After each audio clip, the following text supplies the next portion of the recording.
এভাবেই বাচ্চা ছেলেটি ছোট থেকে তার বাবার এই অত্যাচার সহ্য করতে করতে একদিন সে বাচ্চা ছেলেটি অনেক বড় হয়ে যায়।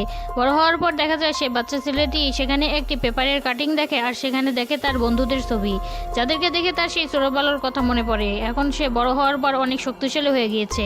এখন সে নিজেই তার বাবাকে এভাবে শাস্তি দেয়, আর তার বাবাকে এভাবে উপভোগ করে ঝুলিয়ে একটু গরম পানির মধ্যে ডুবিয়ে তাকে সেখানে মেরে ফেলে।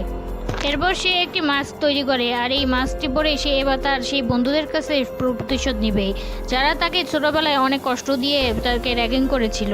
সেই বন্ধুদেরকে সে আস্তে আস্তে সবগুলোকে ধরে নিয়ে আসে। সেখানে 3জন বন্ধু আর 1জন বান্ধবী ছিল, আর তাদেরকে একটি রুমের মধ্যে দিয়ে সে সিসিটিভির মাধ্যমে তাদেরকে দেখতে থাকে যে তারা পরস্পরের মধ্যে কি আলোচনা করে।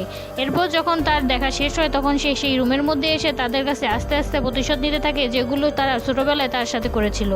সেখানে একটি মেয়ে ছিল, যে মেয়েটি তার মুখের মধ্যে ছোটবেলায় তেলাপোকা ঢুকে দিয়েছিল।